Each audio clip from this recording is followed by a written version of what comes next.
Del escritor Andrés Montero, el libro Tres noches en la escuela. Ser viajero es ser aventurero. Me repetía aquella tarde mientras la nieve me congelaba la espalda y hacía trastabillar a la ñusta. En los viajes no todo sale bien, me decía una y otra vez. De esto se trata viajar. Mi mano aterida intentaba calentarse en el pelaje de la yegua, al tiempo que le hacía cariño para darle ánimo. Seguramente ella lo necesitaba más que yo. Avanzábamos penosamente por las faldas de la cordillera de los Andes. No se veía ningún otro color que el blanco. Estaba perdido, de modo que solo cabía confiar en la ñusta. El arriero que me la arrendó había afirmado que conocía esos caminos mucho mejor que él mismo. La ñusta es lo mejor vaquiana de la zona, me dijo riendo. ¿Sabe lo que le digo? Yo asentí sonriendo también. En los libros de Manuel Rojas había aprendido que un vaquiano es alguien que conoce los caminos de un lugar, como la palma de su mano. Y por los cuentos de Manuel Rojas, también fue que decidí hacer un viaje a través de la cordillera de los Andes. Nos encontraríamos con un nutrido grupo de turistas de distintos países para cruzar hasta Argentina. Manuel Rojas, el gran escritor chileno, había hecho varias veces ese viaje, cuando trabajó en su juventud en la construcción de un ferrocarril cordillerano. Yo quería ser como él, escritor, aventurero y viajero. En Santiago no llovía hace tiempo, de modo que calculé que aunque estuviera terminado el otoño, no tendría mayores problemas con la lluvia o la nieve. Pero me había equivocado rotundamente. Tenía que llegar en 4 días al punto de reunión, un refugio militar desde el que comenzaríamos el viaje hasta Mendoza. Podía haber llegado cómodamente hasta ese refugio con la empresa de turismo que organizaba el viaje, en un bus destinado para eso, pero decidí llegar por mi cuenta, para recorrer las faldas cordilleranas, y para ahorrarme un poco de dinero, también. Cuando salí de la casa del arriero ya montado en la ñusta, me sentí feliz. El aire puro siempre me pone contento, y aunque los caballos me dan un poco de miedo por un accidente que tuve a los 14 años, esta yegua se veía mansa y fuerte, y no tenía intenciones de maltratarla galopando. Además, era imposible galopar por esos caminos estrechos. Al principio no tuve problemas. Recorrí un buen trecho, descansando a ratos, leyendo los cuentos de Manuel Rojas, incluso durmiendo una siesta a la orilla de un arroyo, bajo el viento refrescante de un sauce llorón. Pero cerca de las 4 de la tarde el cielo se nubló y comenzó a bajar un frío profundo, que me obligó a ponerme la chaqueta. Luego comenzó a caer la nieve. No podía creerlo. En pocos minutos todo se volvió completamente blanco y de improviso me supe perdido. Solo me quedaba confiar en la ñusta, la mejor vaquiana de la zona. Con ese temporal no podría armar mi carpa, ni prender la cocinilla a gas, y si me quedaba varado, podía morir congelado. ¿En qué momento se me ocurrió llegar por mi cuenta al refugio ese? Y aunque llegara, ¿cómo íbamos a realizar la expedición en medio del temporal? Todavía peor, era posible que la expedición se hubiese cancelado por mal tiempo, pero yo ya había perdido la señal de celular, y no lo sabría a menos de que regresara a la casa del arriero, donde todavía llegaba un palito de señal. Pero a esa altura no tenía idea de cómo volver. Afortunadamente, la ñusta era fuerte y no se rendía.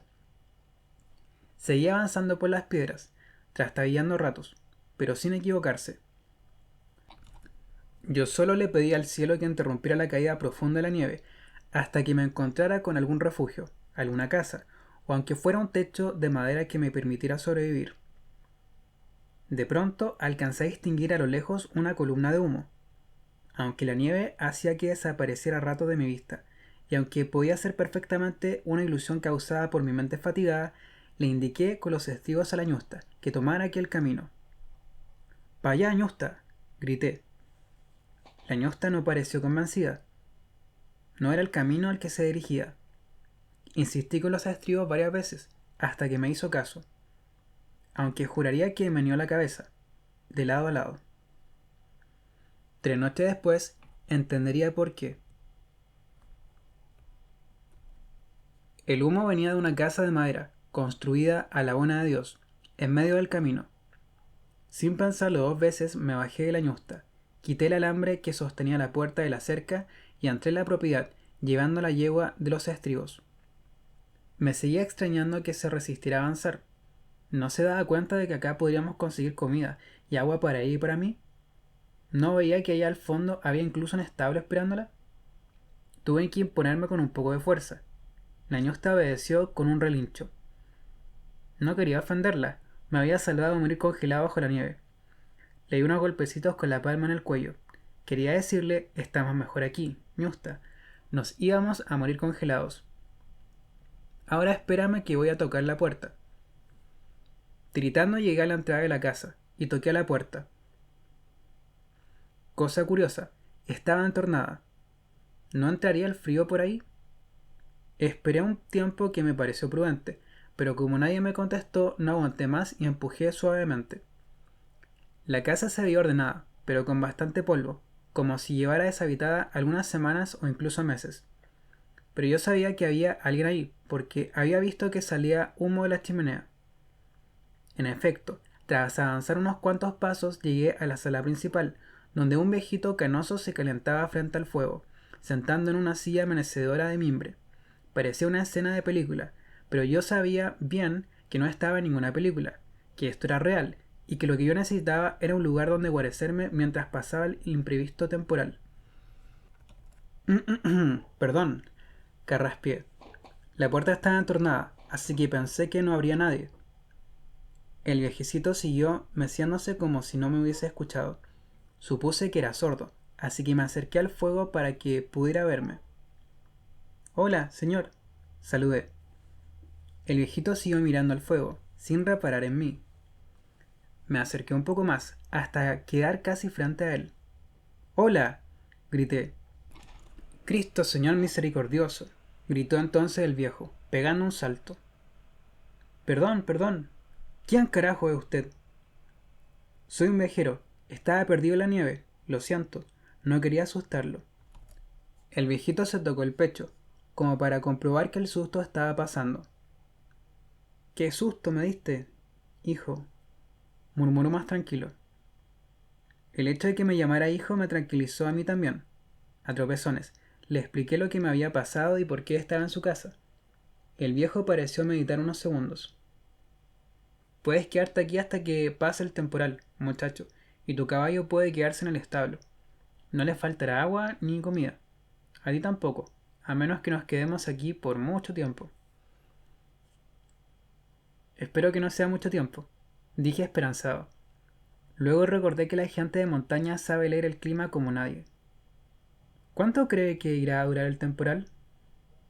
A ojo de buen arriero, unos 3 días. 3 días, pensé. Estaría muy justo para llegar al refugio desde donde zarparía la expedición, pero quizá lo lograría. Muchas gracias por recibirme. No quisiera molestarlo.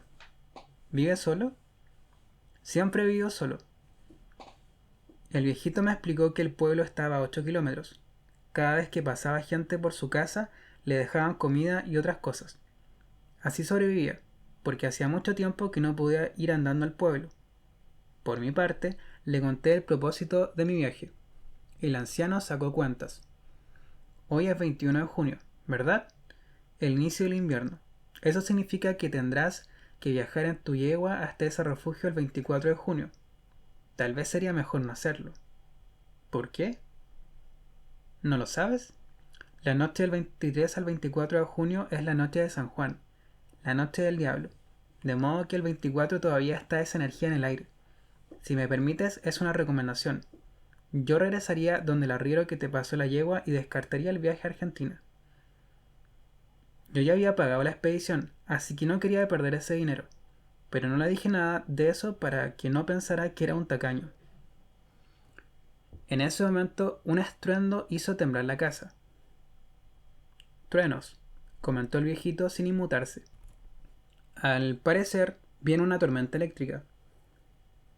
¿Van a caer rayos? Pregunté intentando que no se me notara el temor. Claro que sí. ¿Te dan miedo? No, para nada. Mentí. A mí me daba miedo antes, pero lo superé. En el pueblo se contaba una vieja historia sobre rayos en la noche de San Juan. Tal vez vivamos algo parecido en estos días. ¿Qué historia? El viejo continuó meciéndose. Parecía meditar. Bueno, Al parecer tendremos que buscar la forma de entretenernos en estos días. ¿Te gusta el mate? Ponle agua a la tetera y tráela acá. Vamos a tomar mate, y si quieres te voy a contar esta historia. No podía existir un mejor panorama para mí. Nieve afuera, calor de hogar dentro, y un viejecito misterioso y amable que me quería contar una historia. De no ser por los truenos, habría sido todo perfecto. Como tenemos 3 noches hasta que pase el temporal, según mis cálculos, te voy a contar esta historia en 3 noches. Además tiene sentido, porque esta historia ocurre en 3 noches distintas. Pero trae la tetera, muchacho, que sin mate no te voy a poder contar nada. Me fui rápido a la cocina y llené de agua una vieja tetera totalmente negra, la que me reveló que el viejo la ponía siempre sobre el fuego. Al regresar a la salita me senté en el suelo, de espaldas a la chimenea, mirando al anciano que se mecía sobre su silla de mimbre cubierto por un chal de oveja. Entonces el viejo comenzó a hablar. Pronto me olvidé de la nieve, de la expedición y de la ñusta. Aunque esto ocurrió ya hace un par de años, recuerdo perfectamente la historia. He decidido escribirla ahora tal y como la recuerdo, dividida en 3 noches, al igual que como me la contó aquel viejo sabio. Solo debo confesar al lector que he fantaseado un poco con algunos diálogos, porque eso sí que no lo recuerdo bien, pero todo lo demás es tal y como me lo contó el viejecito.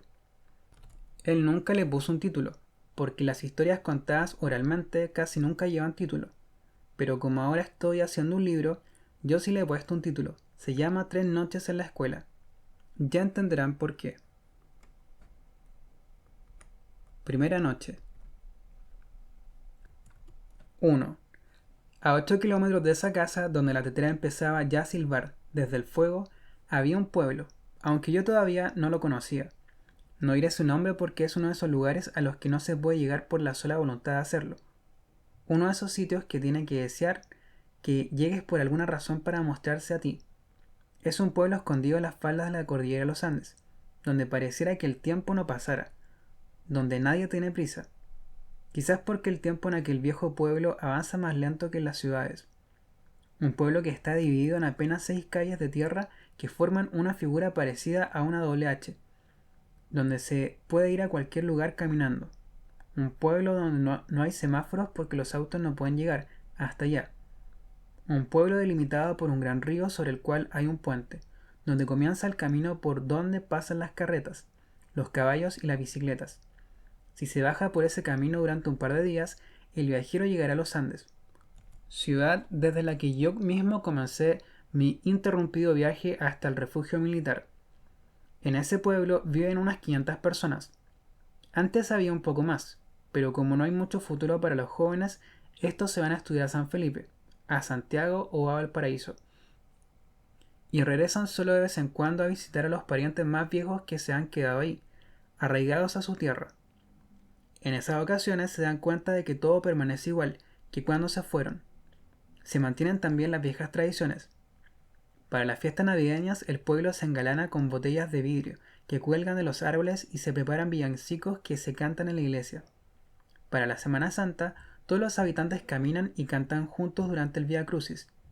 Y para la noche de San Juan, las celebraciones son en grande, porque San Juan es el santo patrono del pueblo. Esa noche se cuentan leyendas, se cantan versos y se hacen grandes fogatas. Los más viejos dicen que hay que darle fuerza al sol con el fuego. Es la noche más larga del año. El sol está débil y por eso los días son tan cortos durante esas fechas. Esta es la noche del diablo, dicen los adultos, y les explican a los niños y a los jóvenes que todo se llena de magia en la noche de San Juan. En esos días se cuenta la leyenda de un muchacho campesino que había aprendido a tocar la guitarra, por obra del maldito, poniéndose debajo de una higuera a la medianoche. Se dice también que se pueden encontrar tesoros enterrados, y que si uno se mira al espejo a la medianoche puede ver al mismísimo diablo. Las mujeres meten 3 papas debajo de la cama, una con cáscara, la otra medio pelar y la otra pelada. A la medianoche deben meter la mano y sacar una papa. Si se saca la papa con cáscara significa que encontrarán marido pronto. Si les toca la que está a medio pelar, el casorio tardará algunos años. Y si les toca la papa pelada, significa que serán solteras para toda la vida. De todos modos, al año siguiente vuelven a hacer el mismo ritual, y a veces la suerte puede cambiar. En el pueblo hay también una escuela, y gran parte de esta historia pasa allí, de modo que intentaré describirla tal y como me la pintó el viejecito. Antes era un convento, pero luego, cuando los jesuitas fueron expulsados de Chile, pasó a ser la escuela. Por eso está muy cerca de la iglesia. En el patio todavía hay una campana con la que antiguamente se anunciaban los horarios de oración, pero su tañido solo indica los recreos. Hay también una fuente de agua, y los niños se entretienen jugando por el patio con una pelota, que antes siempre era de trapo, y que hoy es de cuero, traída de regalo por algún estudiante universitario que viene de la ciudad. Desde ciertos ángulos la escuela parece un castillo, porque tiene dos torres. En una vivían antiguamente los sacerdotes jesuitas, que después de la expulsión pudieron volver a Chile años más tarde. En la otra vivían las monjas. Hoy en día solo queda un cura viviendo en la torre, y no queda ninguna monja. Pero arriba de la torre de los curas todavía está el viejo pararrayos, coronándola. Ese pararrayos es muy importante en esta historia. A los niños de todas las épocas les encantaba la noche de San Juan, porque además de todos los ritos de los que ya he hablado, en la escuela había una tradición. Durante la mañana del 23 de junio, los abuelos iban a contarles historias a la sala de clases. Era un momento muy esperado, aunque también era un poco triste, porque a veces un anciano que había encantado con sus cuentos a los niños ya no regresaba al año siguiente. En esas ocasiones contaba las leyendas de la flor de la higuera, de un tal Bartolo Lara y de la silla del diablo. Pero como iban todos los años a contar las mismas historias, lo cierto es que la emoción se iba perdiendo, a medida que los niños crecían. Cuando eran más pequeños todas las historias les parecían fascinantes, pero en cuanto iban creciendo y pasando de curso, comenzaban a estar más interesados en el compañero o compañera que les gustaba, que en esos viejos cuentos que ya conocían de memoria. Pero hace mucho tiempo ocurrió algo distinto, me dijo el viejo en su silla de mimbre mientras le daba un sonoro sorbo al mate. Y eso es lo que te voy a contar ahora. 2. Era una gris mañana de viernes de junio y los 6 alumnos del último año de la escuela estaban haciendo planes para la noche. Hoy en día hablaríamos del último año, pero como no tengo claridad sobre la fecha en que ocurrió esta historia, no sé si en esa época el curso se llamaba así.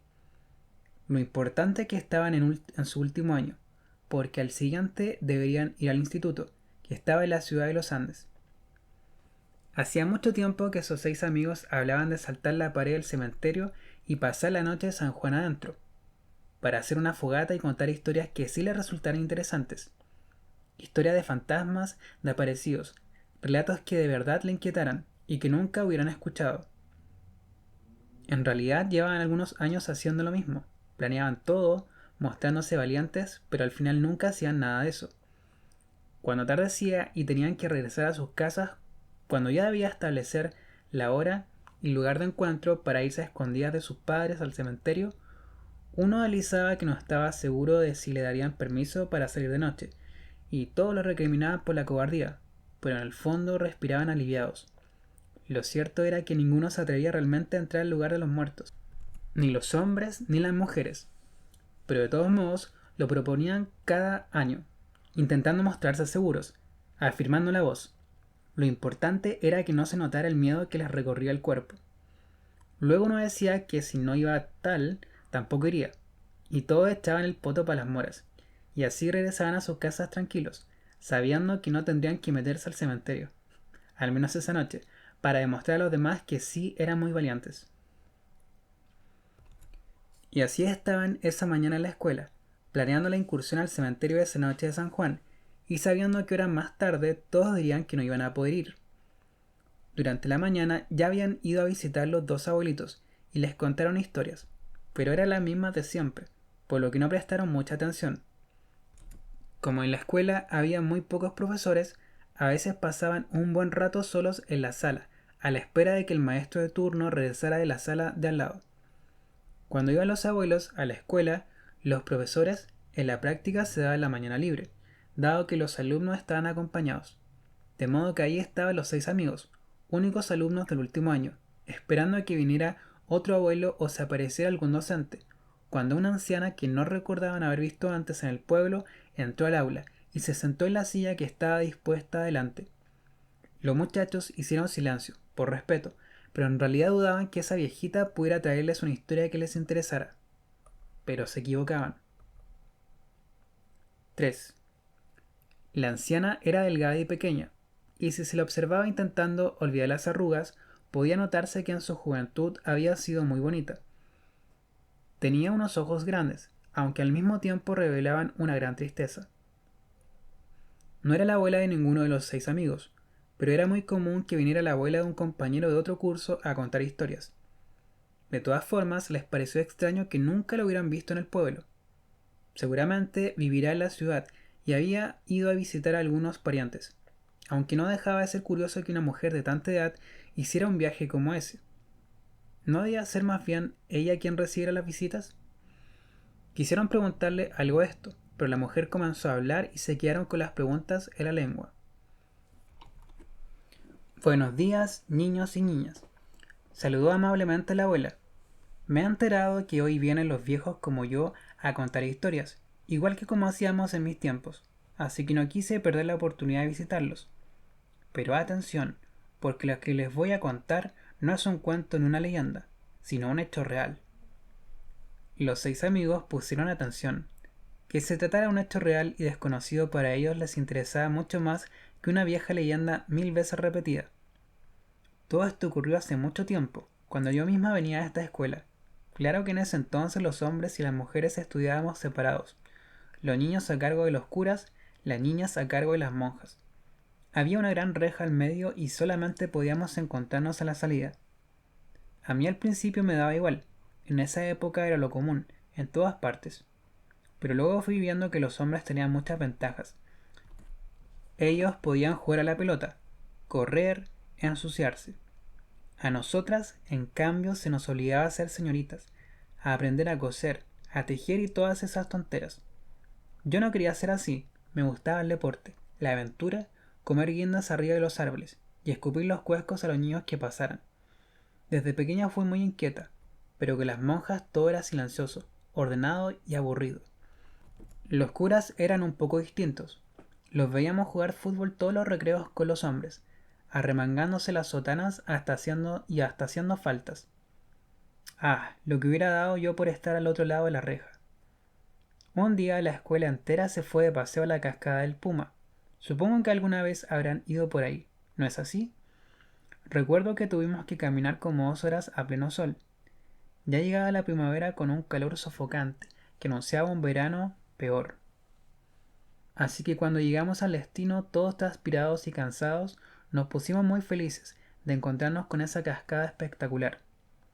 Los hombres se pusieron sus trajes de baño, y antes de decir amén ya estaban todos dentro del agua.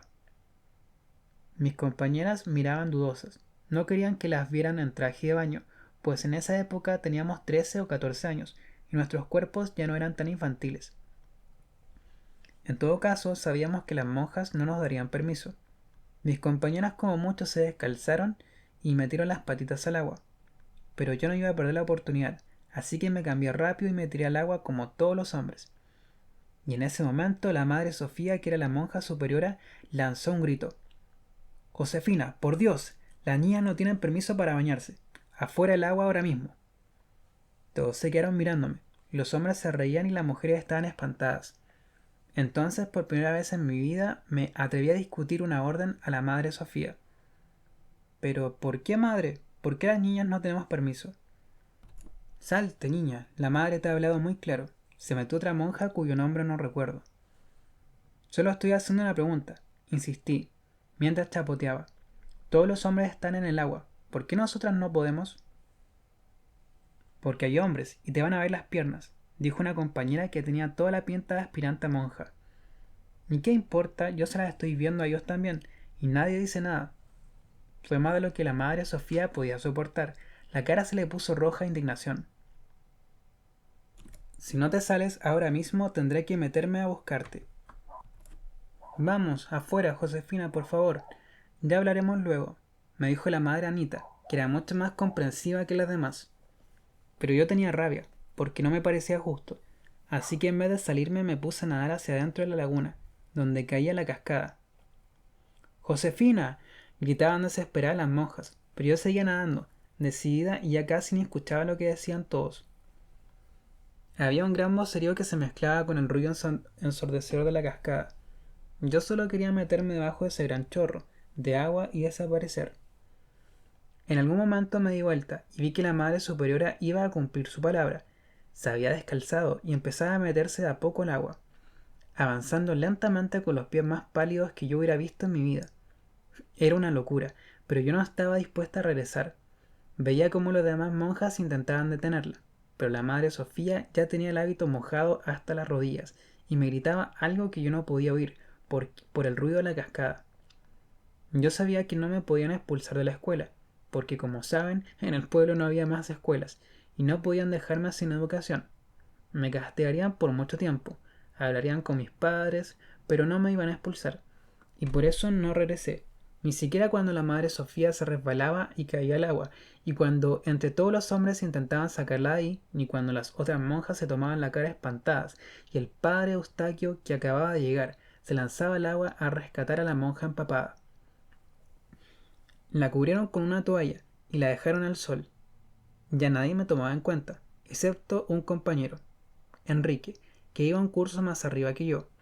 Lo saludaba a veces porque vivía al frente de mi casa. Él se acercó nadando hasta donde estaba yo. No voy a volver a la orilla, le dije. Si no te vengo a decir que vuelvas, solo quería alejarme un rato de los curas y las monjas. Pero como no nos escuchan, van a pensar que te estoy diciendo que vuelvas y voy a quedar como rey. Oye, a ti te gustan las aventuras, ¿verdad? Sí, ¿y qué? Que a mí también. Mi abuelo dice que al otro lado de los cerros hay unos entierros. ¿Sabes qué son los entierros? Sí, tesoros, cosas así. Eso mismo, en la noche de luna llena sale lucecita de la tierra, y eso es porque ahí hay entierros. ¿Vamos a buscarlos algún día? Sí, no sé, después hablamos. Le dije cortante, aunque en realidad me parecía una idea fabulosa.